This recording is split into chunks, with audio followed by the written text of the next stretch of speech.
안녕하세요. 저는 이서후라고 합니다. 한국의 민간 기술 컨소시엄 포토나크 얼라이언스의 총괄 역할을 맡고 있고 사실상 반도체 배터리 전력 소프트웨어를 함께 다루는 기술 연합체의 위기 대응을 책임지는 사람입니다. 이 이야기는 작년 가을 단 90일 동안 벌어진 그러나 세계 경제의 전환점을 만들어낸 사건에 대한 기록입니다. 저는 이 사건을 내부적으로는 정전 90일이라고 부릅니다. 그리고 이 이야기를 누구보다 절실하게 들려드리고 싶은 사람은 지금도 데이터 센터 전력, 소비 모니터를 바라보고 있을 그 엔지니어입니다. 당신은 아마도 그날을 기억하고 있을 겁니다. 시스템은 멀쩡했지만 클라우드는 응답하지 않았던 오후. 그날 제 메일함에는 특이한 메시지들이 쏟아지기 시작했어요. 보통은 납기 일정이나 생산 조율 메일이 대부분인데 그날따라 미국 캐나다 쪽 고객사들로부터 다급한 알림이 연달아 들어왔습니다. HBM 도착 지연, PO 모듈 전력 규격 검증 실패, 그리고 비상 대응 회의 요청. 처음엔 저도 단순한 물류 문제가 아니냐는 생각을 했습니다. 하지만 정오를 넘기자마자 AWS 동부 리전 일부, MS 애저 애틀랜틱 존, 그리고 국내에서도 의존도가 높은 미국 텍사스 소재 클라우드 백업 존에서 일시적인 연산 다운이 발생했다는 소식이 들려왔어요.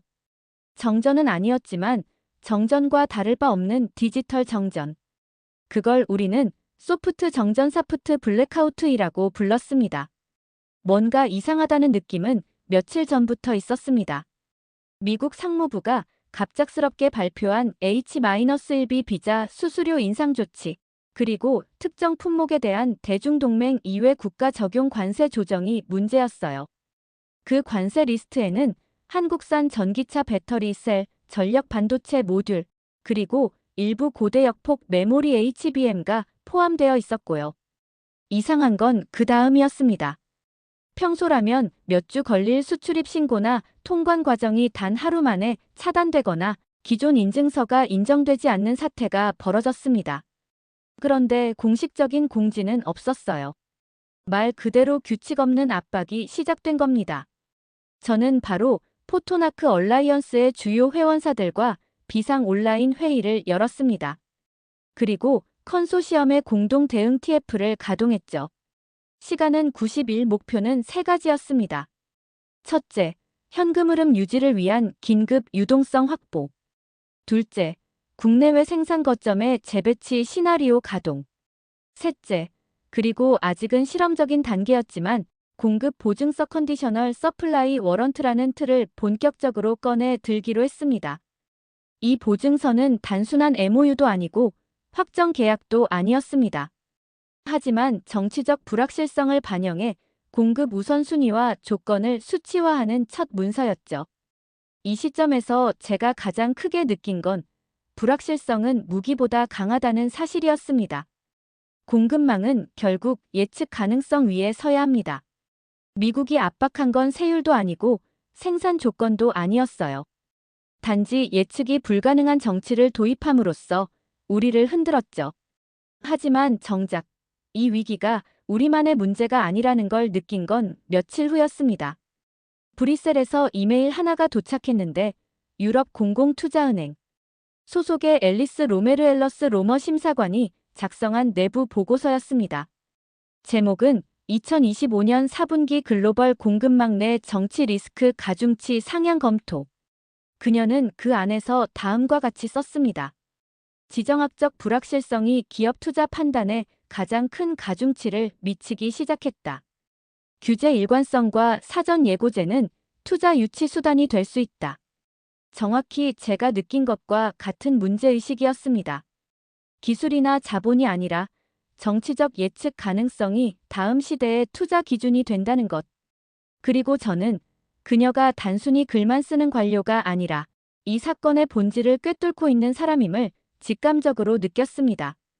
그녀는 조용히 그러나 단호하게 움직이고 있었고 그 흐름은 우리와 유럽의 연결고리를 만드는 결정적인 단서가 됩니다.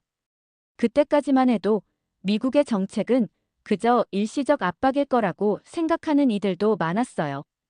하지만 저에겐 확신이 들었습니다. 이건 일시적인 게 아니다. 구조가 바뀌고 있다. 그 순간부터 저는 우리 컨소시엄의 역할을 공급자가 아닌 신뢰의 설계자로 바꾸기로 결심했습니다. 그게 바로 제가 이 이야기를 제보하게 된 이유입니다. 우리가 가장 먼저 꺼낸 무기는 아무 말도 하지 않는 것이었습니다. 이상하게 들릴지 모르겠습니다. 하지만 우리가 가장 먼저 꺼낸 무기는 아무 말도 하지 않는 것이었습니다. 진짜입니다. 포토나크 얼라이언스 전체가 미국의 관세 압박과 비자, 봉쇄에 대해 공식 코멘트 한 줄 없이 조용히 들어갔습니다. 이유는 단 하나였습니다. 말로 반응하면 상대의 의도에 말려들게 됩니다.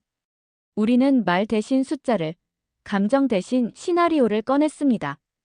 비상대응 TF를 중심으로 매일 아침 8시에 가동한 것은 침묵이 아니라 조건부 공급 보증서 컨디셔널 서플라이 워런트, CSW의 초안이었습니다. 이 문서는 아주 독특했어요. 명확한 계약도 아니고 일반적인 MOU도 아니었습니다. 예를 들면 이런 식이었죠. 만약 어국이 180일 이상 관세비자 정책에 변동이 없을 경우 당사 컨소시엄은 전력 반도체 모듈 X1000개를 우선 배정함. 단, 정책 변경이 발생할 경우 계약은 자동 정지되며 공급 보증은 철회됨. 그리고 이 문서에 처음으로 사인을 할 의향을 보인 국가는 바로 헝가리였습니다. 저는 그 순간 느꼈습니다. 기술은 중립이지만 공급은 정치다. 그리고 그 정치적 힘의 원천은 바로 예측 가능성이었습니다. 한편 한국 정부 쪽에서는 저희가 내부 회의를 진행하는 동시에 굉장히 중요한 조치를 하나 꺼냈습니다. 총리 비서실 소속 김윤재 정책감사관이 규제 예측 가능성 5원칙을 만들어 정부 명의로 발표한 겁니다. 내용은 다음과 같았어요. 모든 주요 정책은 최소 180일 전 사전 예고. 세제비자 환경 규제는 패키지 단위로 공표. 외국인 투자 관련 법령 변경 시 국제협의 절차 보장. 기존 투자 계약서에 명시된 조건은 10년간 동결 보장. 공급망 핵심 기업에는 투명한 리스크 정보 제공 의무화. 이 조치는 저희 컨소시엄 입장에선 전방위 백업과 같았습니다. 마치 등 뒤에 대한민국 정부가 우린 약속을 지킬 줄 아는 나라야라고 선언해준 느낌이었거든요. 그런데 이 발표가 나간 지 일주일도 안 돼요. 미국 내에서 이상한 반응이 하나 터졌습니다. 바로 미국 조지아주의 전기차 배터리 공장 건설 프로젝트 팀에서 비공식 채널로 한국 측이 철수하냐는 문의가 온 겁니다. 공식적으로는 철수 언급도 하지 않았는데 이쪽에서 먼저 흔들리기 시작한 거죠. 그리고 그 뒤를 이은 건 미국 내 빅테크 기업들이었습니다. 워싱턴에서 연방 상무부의 마틴 콜드웰 보좌관은 내부 브리핑을 통해 한국 기업들의 침묵이 위험 신호로 간주되고 있으며 실제 투자 보류 가능성이 있다는 경고 보고서를 제출했습니다. 하지만 그 보고서는 묵살됐습니다. 정확히 말하면 의도적으로 무시당했습니다. 그때부터 저는 확신했어요. 미국 내부도 균열이 가고 있다는 것. 그들의 전략은 완전히 일관된 것도 강구한 것도 아니었습니다. 이후 저희는 더욱 과감하게 움직였습니다. 공식 언급 없이, 그러나 전략적으로 정보를 흘리는 방식으로 동남아 중동 유럽 각국의 주요 파트너들과 CSW 문서 1차 시안을 공유했습니다. 조건은 단순했습니다. 정치 리스크가 낮고 규제 예고제가 존재하며 데이터 투명성이 확보된 국가의 우선 공급 배정. 이걸 본 싱가포르의 한 사모펀드 파트너 라지브 메노는 저에게 이렇게 말했습니다. 위험은 비싸고 신뢰는 싸다. 그런데 지금 당신들이 하는 건 신뢰의 가격을 직접 책정하겠다는 선언과 같다.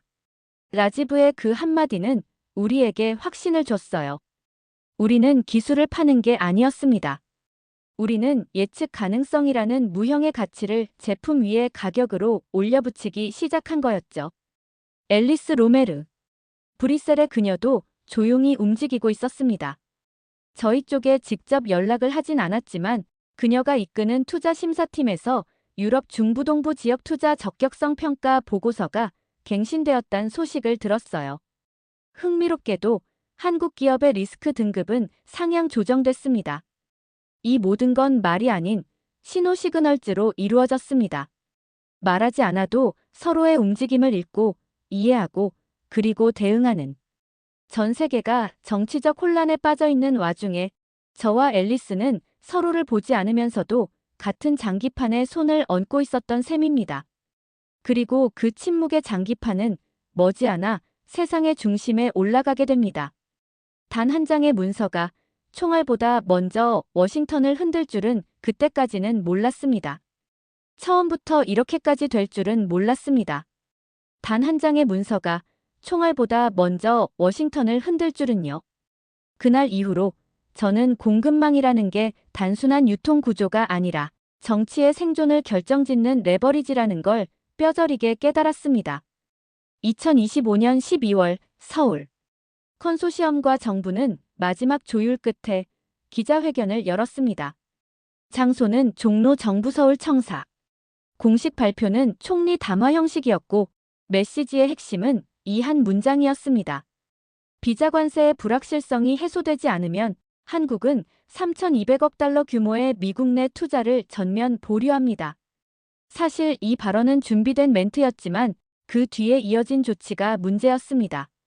컨소시엄 전체가 보증 물량 지역 배정표를 동시에 공개한 것.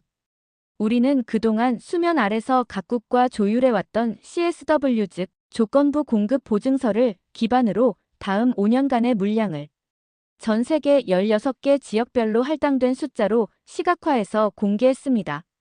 그 표는 아주 직관적이었죠. EU 전력 반도체 A, 고성능 배터리 B, HBM 3세대 C, CSE 중 부동 유럽 전력 모듈 우선 배정, 동남아 커스터마이징 옵션 확대, 미국 공란 협상 중펜딩 니고시에이션. 순식간에 전 세계 시장이 요동쳤습니다. 월가의 선물지수 변동성이 하루 만에 3.8% 폭등했고 몇몇 대형 헤지펀드는 내부 경고 알림을 자동 발신하기 시작했습니다. 공급 우선권에서 배제된 국가에 대한 노출을 줄이시오. 그리고 그 혼란의 중심에서 저는 다시 마틴 콜드웰의 이름을 듣게 됐습니다. 그는 상무부 내부에서 보고서를 올렸던 인물. 이번엔 언론을 통해 익명 인터뷰 형식으로 메시지를 흘렸습니다. 우리는 너무 많은 것을 당연하게 여겼다. 공급망은 상호성이 아니라 신뢰 위에 존재한다. 이 인터뷰는 뉴욕타임즈에 실렸고 바로 다음 날 미국 조지아주와 텍사스주 일부 의원들이 초당파 공동 성명을 냈습니다. 내용은 충격적이었어요. 한국의 보류 결정은 예고된 경고였으며 연방 정부의 일방적 조치는 주 경제를 위협하고 있다. 즉시 정책 검토에 착수하라. 물론 워싱턴은 곧바로 반응하지 않았습니다. 그들이 택한 건 버티기였죠. 하지만 그 버티기의 시간 동안 우리는 이미 다음 판으로 넘어가고 있었습니다. 바로 EU 투자은행, 헝가리 산업부, 포토나크 얼라이언스 간의 실무 합의였습니다. 앨리스 로메르. 그녀는 드디어 우리에게 공식 채널을 통해 접근해왔고 EU 쪽은 정치 리스크 인하 인센티브 구조라는 새로운 투자 프레임을 제시했습니다. 그녀의 제안은 놀라웠습니다. 기업이 아니라 정책 자체에 인센티브를 건다는 것. 즉, 규제 예고제 정책 투명성 리스크 점수화에 따라 자금 조달 비용을 낮춰주는 메커니즘이었죠. 그건 한국이 발표했던 예측 가능성 5원칙의 금융적 보증 버전이었습니다. 한마디로 말하자면 정치가 예측 가능할수록 돈은 싸진다. 그리고 저는 그 프레임을 보며 느꼈습니다. 우리가 만들고 있던 건 단순한 공급 우선권이 아니라 새로운 형태의 국제 규범이자 시장 질서의 설계도였다는 걸요. 마침내 미국 정부는 내부에서 버티지 못했습니다. 백악관은 급하게 비자 및 관세 정책 원복을 시사하며 동맹국 간의 지속적 협력 필요성을 언급했습니다. 하지만 저희는 단호했습니다. 즉시 복귀는 없다. 우리가 제시한 조건은 단 하나였습니다. 정책이 원복된 후 60일간의 신뢰 검증 기간을 거쳐 공급을 재개하겠다. 이건 단순한 기술적 조치가 아니었어요. 이건 메시지였습니다. 예고 없는 정책에는 공급도 없다. 이단 하나의 원칙이 바로 지금도 글로벌 벤처 투자자들의 실사 항목 리스트에 정치 예측성 지수를 새로 만들게 하고 국가별 리스크 프리미엄 계산에 한국 모델을 적용하게 만든 계기가 되었죠. 그리고 그 시작점에 제가 있었다는 사실을 지금 이 제보를 통해 조용히 기록으로 남기고 싶습니다. 그날 서울에서 찍힌 한 장의 계약서 사진이 세계를 바꿨습니다. 이건 전설이 아니라 기록입니다. 그날 서울 도심 한복판. 연무 낀 하늘 아래에서 저는 누군가의 카메라 셔터 소리를 들었습니다. 헝가리 산업장관, 폴란드 통상차관, EU 공공투자은행 대표, 그리고 우리 포토나크 얼라이언스의 5개 핵심 기업 대표. 그들과 함께 저도 한 장의 계약서에 서명했어요. 그 문서의 이름은 단순했습니다. 따자 공급 안정 프레임워크 협약. 하지만 그 문서가 가진 상징은 엄청났습니다. 우리는 단지 제품을 팔기로 한 것이 아니었어요. 정책이 예측 가능한 국가에만 공급을 보장한다는 원칙을 공식 문서로 만든 거였습니다. 그 순간 저에게 이메일이 하나 도착했습니다. 보낸 사람 앨리스 로메르. 제목 정치 리스크 프리미엄에 대한 공동 설계 제안. 내용은 놀랍도록 간결했지만 그 한 줄이 제 심장을 쿵 하고 때렸습니다. 신뢰는 가격이 될 수 있습니다. 그리고 우리는 그 가격을 만든 사람들이 되었습니다. 맞습니다. 우리는 신뢰라는 무형의 가치를 수치화했고 그걸 협상의 무기로 사용했고 결국 세계 시장이 그 가치를 인정하게 만든 겁니다. 미국은 결국 비자관세 정책을 원복했습니다.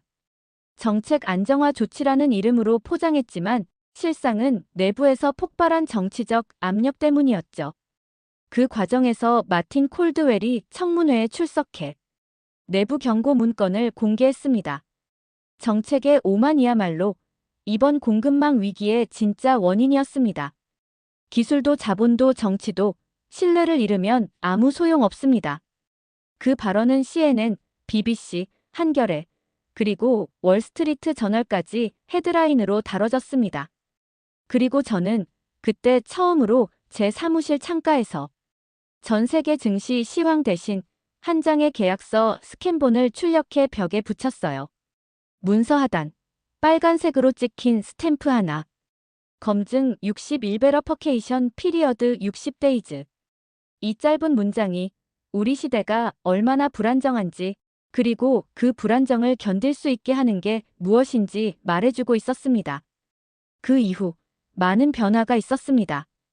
포토나크 얼라이언스는 단순한 생산 협력체가 아니라 국가 간 정책 협상의 기준 모델로 인식되기 시작했고 EU 투자은행은 앨리스의 제안대로 정치 리스크 프리미엄을 채권 금리에 반영하는 시범 프로젝트를 시작했어요.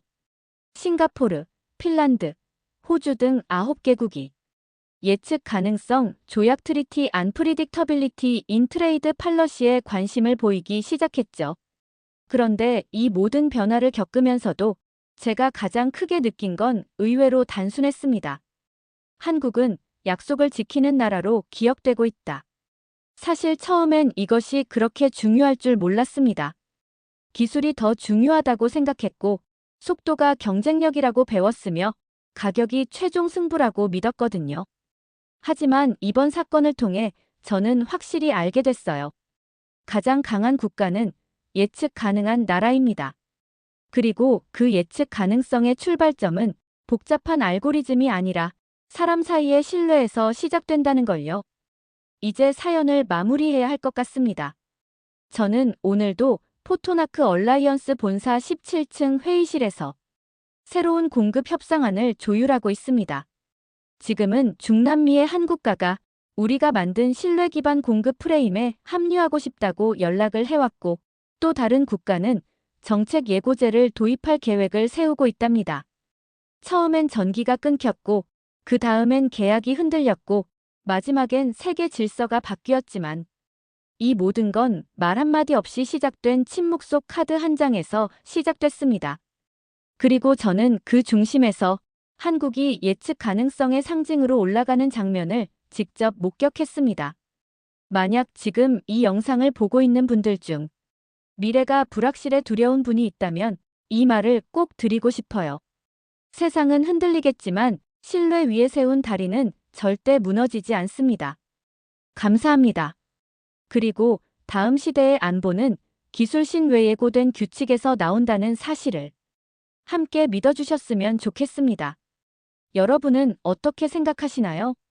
기술이 아닌 신뢰와 예측 가능성이 세계 질서를 바꾼다는 이 이야기, 그리고 그 중심에 선 한국의 전략. 과연 이것이 진짜 우리의 미래가 될 수 있을까요?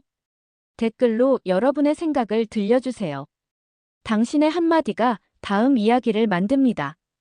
이 이야기가 흥미로우셨다면, 그리고 대한민국이 만들어갈 새로운 세계 전략이 궁금하시다면 구독과 좋아요 꼭 부탁드립니다. 당신의 클릭 하나가 또 다른 신뢰의 시작이 됩니다.